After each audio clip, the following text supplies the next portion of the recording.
राधा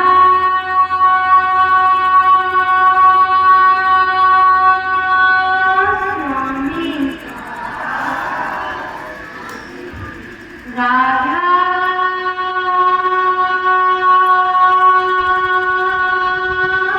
स्वामी राधा आत्मा स्वामी परमात्मा। राधा आत्मा को कहते हैं, स्वामी परमात्मा को। राधा और स्वामी ये दोनों नाम एक ही हैं। जब तक दोनों का मिलाप नहीं होता तब तक ये अलग रहते हैं, और जब इनका मिलान हो जाता है, मिलाप हो जाता है, एक में हो जाते हैं, तब ये राधा स्वामी बन जाता है। सत्संग में आने का सिर्फ एक ही उद्देश्य है, अपनी आत्मा को परमात्मा से मिलाना, राधा को स्वामी के संग मिलाना, अपनी आत्मा को परमात्मा से मिलाना। राधा और स्वामी दोनों नाम एक ही हैं, और इसका मिलान कराना ही सत्संग का मकसद है कि हमारी आत्मा परमात्मा से मिल जाए। हम सभी इस संसार में परमात्मा के माध्यम से ही भेजे गए हैं, और उनका सिर्फ मनुष्य चोला हमें देना सिर्फ एक ही कारण से है कि हम अपनी आत्मा का मिलाप परमात्मा से करा सकें। आत्मा तो 84 लाख दिया जिनमें जितने भी जीव जंतु पक्षी जितने भी हैं, सभी में परमात्मा की आत्मा है। परंतु उन 84 लाख दिया जिनमें से परमात्मा ने हमारे ऊपर असीम कृपा की है, जिससे हमें ये मनुष्य चोला मिला है। सिर्फ इसी कारण मनुष्य जन्म जो हमें मिला है, इसमें हमारे दिमाग का विकास है, अच्छे का, बुरे का, सही का, गलत का, हर चीज की हमें समझ है। तो इस टोले में आने का परमात्मा के ऊपर हमारी जो असीम कृपा हुई है, और ये मनुष्य जो चोला हमें मिला है, सिर्फ ये इसी मकसद से मिला है कि हम अपनी आत्मा का मिलाप परमात्मा से करा सकें और इस जन्म को सार्थक कर सकें। सभी को धर्म मिले हैं, किसी को हिंदू धर्म में जन्म मिला है, किसी को मुस्लिम में, कोई ईसाई है, कोई सरदार है, सबके पास अनेकों धर्म हैं, मगर सभी धर्मों का सिर्फ एक ही मकसद है, अपनी आत्मा का मिलाप परमात्मा से कराना। सब धर्म में सिर्फ एक ही बात कही जाती है कि अपनी आत्मा का मिलाप उस परमात्मा से कराना। सिर्फ उसके नाम अलग अलग हो गए हैं। हमारे में राम, कृष्ण और सब देवता देवता है, और मुसलमानों में अल्लाह कह देते हैं, खुदा का नूर कह देते हैं, ईसाइयों में गॉड, वाहेगुरु। कहने का अर्थ ये है कि परमात्मा ने तो सिर्फ इंसान को बनाया है, और जो भी कुछ बना है वो सब इन इंसानों ने अपने आप बनाया है। जो भी धर्म, जो भी कुछ भी, जो जितने भी इस धरती पर जितने भी धर्म हुए हैं, वो सब मनुष्य ने अपने आप बनाए हैं। मगर परमात्मा ने जब ये आत्मा इस धरती पर भेजी थी, तो सिर्फ एक मनुष्य चोले में भेजी थी, एक से दो होने के लिए भेजी थी। अब हमें समझना है कि हम अपने धर्मों में उलझे रहे या परमात्मा की ओर हम अपनी राह को आगे बढ़ाएं। परमात्मा की ओर आगे बढ़ेंगे तभी हमें अपने जीवन का मकसद पता चलेगा, अन्यथा जीवन व्यर्थ ही चला जाएगा। मेरे कहने से पहले भी सभी लोग सब कुछ अच्छी तरह जानते हैं, मगर जानना एक बात है और मानना दूसरी बात। जानने में और मानने में बहुत अंतर है। जानते तो सभी हैं कि हमें जीवन में कैसा अपना चरित्र रखना है, दूसरों के प्रति हमें क्या व्यवहार करना चाहिए। जानते तो सब हैं, मगर मानता कौन कौन है? जो मानेगा वही परमात्मा को पा पाएगा। तभी कहते हैं कि जानने और मानने में बहुत अंतर है। जानते तो सब हैं कि बुरी आदतें गलत है, शराब पीना गलत है और नशे का सेवन करना गलत है, मांसाहारी जीवन जीना गलत है। परंतु जानने से क्या होता है? जब तक हम उस चीज को मानेंगे नहीं।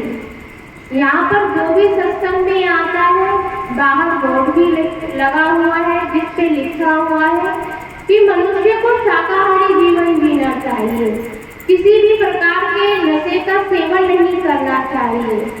सभी जानते हैं कि नहीं करना चाहिए, ये गलत है, हानिकारक है। मांस खाना कोई अच्छी आदत नहीं है। मांस खाना क्या है? कभी आपने कब्रिस्तान और शमशान घाट को तो सभी ने अपने जीवन में इतनी एज हो गई है, बच्चों को छोड़कर शमशान घाट तो सभी जानते हैं। और मुर्दा घाट दफनाया जाता है और जलाया जाता है, दफनाया जाता है और जलाया जाता है। दोनों ही स्थानों पर शरीर का अंतिम संस्कार किया जाता है। तो हम सब जो भी व्यक्ति मांसाहारी है वो क्या कर रहा है? अपने शरीर को शमशान घाट, मुर्दा घाट, कब्रिस्तान में अपने आप को तब्दील कर रहा है, बदल रहा है। वहां पर भी इंसानों को ले जाकर कब्रिस्तान में दफनाया जाता है और शमशान घाट में भी ले जाकर वहां पर जलाया जाता है। तो वो स्थान मृतकों का स्थान होगा कि जहां पर लोगों को जलाया और दफनाया जाता है। वो स्थान कौन सा हुआ? वो स्थान मनुष्य स्वयं अपने आप को बनाए जा रहा है, जो कि मांसाहारी है, शाकाहारी नहीं, मांसाहारी। उस जगह पर जाने पर सभी को डर सा लगता है। तो वो मनुष्य देखो जो जीव हत्या करके, जो जीवों को खा रहा है, वो अपने शरीर को क्या बना रहा है? उसकी बुद्धि का विकास कैसे होगा? उसकी बुद्धि कैसे होगी? जिसके हृदय में किसी जानवर के लिए प्रेम नहीं है, उसको बड़ी आसानी से मारकर खा लेता है। कोई भी धर्म नहीं कहता है कि हम मांसाहारी जीवन जिएं। जो भी परमात्मा का जिस भी धर्म में जो भी हुए हैं, मुस्लिम धर्म में भी इनायत शाह, बुल्ले शाह, ये सब मुस्लिम धर्म के गुरु हैं। परंतु जब इन्होंने परमात्मा को पहचाना और जाना, उस दिन से इन्होंने अपना जीवन शाकाहारी कर लिया। क्योंकि शाकाहारी जीवन जिसको परमात्मा की समझ होगी, अपने अपने धर्मों में सभी अपने अपने धर्मों को श्रेष्ठता देते हैं, चाहे वो धर्म कोई भी हो। मगर किसी भी धर्म में जो भी परमात्मा है, जिसको भी हम परमात्मा के रूप में, ईश्वर के रूप में, भगवान के रूप में पूजते हैं, कोई भी धर्म हमें जीव हत्या नहीं बताता है। और जो ऐसा करके खाते हैं वो क्या कहलाते हैं? अपने शरीर को कब्रिस्तान और शमशान घाट में बदल देते हैं। तो इसका परिणाम भी कैसा होगा? चाहे मांस किसी का भी हो, वो किसी के बच्चे का होगा या किसी की माँ का होगा या किसी के बाप का होगा। यही सोचो, परमात्मा की आत्मा तो सभी जीवों में है और सभी का परिणाम अभी तक सत्संग चल रहे हैं तो सत्संगों में कर्म के बारे में बहुत कुछ समझाया जाता है, क्योंकि जो हमारे जीवन का आधार है वो सिर्फ कर्म के ऊपर ही निर्भर है। उसमें परमात्मा तो हमारी सहायता करता है, परमात्मा तो हमें समझाता है किसी न किसी माध्यम से, मगर हम ही अनसमझे हैं जो परमात्मा की सीधी बात को सरल रूप से नहीं समझ पाते हैं। नशे का सेवन करना, नशे का सेवन जो भी करते हैं किसी भी रूप में करते हैं, कहते हैं गलत का तो गलत परिणाम इंसान को भुगतना ही पड़ता है। सबसे मेन कारण तो यही है कि जो मांसाहारी जीवन जीता है और जो नशे का सेवन करता है। फिर परमात्मा के और बताए गए हैं कि काम, क्रोध, लोभ, मोह, अहंकार, ये तो 5 चीजें बात की है, मगर सबसे पहले जो मुख्य चीज है सत्संग में आने का, तो पहले इंसान को इन 2 चीजों में बदलाव लाना है। अब इंसान कहे कि मैं खाता तो नहीं हूं मगर बेचता हूं, तो कहते हैं इंसान स्वयं तो सुधर जाए मगर दूसरों को बिगाड़ने का काम कर रहा है, उसे पता है ये गलत है, तो वो दूसरों के लिए भी तो गलत होगा। मगर क्या इंसान सोचते हैं कि मेरा व्यापार कैसे चलेगा? जो परमात्मा की बातों को मानेगा, जो परमात्मा की बातों को मानेगा, तो कहते हैं कि देने वाला कौन है? परमात्मा कभी नहीं कहते हैं कि देने वाला मैं हूं। परमात्मा सत्संग के माध्यम से बताते हैं कि लेने वाले तुम्हारे अपने स्वयं के कर्म हैं, तुम्हारे अपने स्वयं के कर्म हैं, जिसके माध्यम से लोग अच्छी बुरी, धन दौलत, अच्छा व्यवहार, सब कुछ जो कुछ भी हमें इस जीवन में मिलता है हमारे कर्मों के आधार पर मिलता है। अब हमें अपने जीवन में क्या चाहिए? सुख, शांति, अच्छा जीवन, अच्छे बच्चे, अच्छे सास को सब कुछ अच्छा चाहिए, तो हमें भी तो सब कुछ अच्छा ही करना होगा, तभी तो हमें अच्छा मिलेगा। अच्छा चाहते तो हैं मगर अच्छा करते नहीं है। फिर चाहने में और करने में अंतर आ गया कि चाहते तो सब है मगर करना भी तो ऐसा ही चाहिए। जब करोगे अच्छा तो मिलेगा अच्छा। तो सत्संग का सब कुछ आधार सिर्फ कर्मों के ऊपर है। परमात्मा देने वाला नहीं है, तुम लेने वाले बनो। जैसा परमात्मा सिर्फ समझाते हैं, किसी भी माध्यम से समझाएं।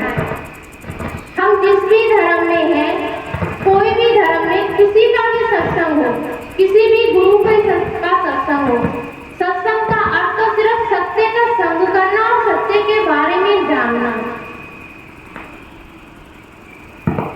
तो सत्य के बारे में जानना, मानना और कहना और मानना,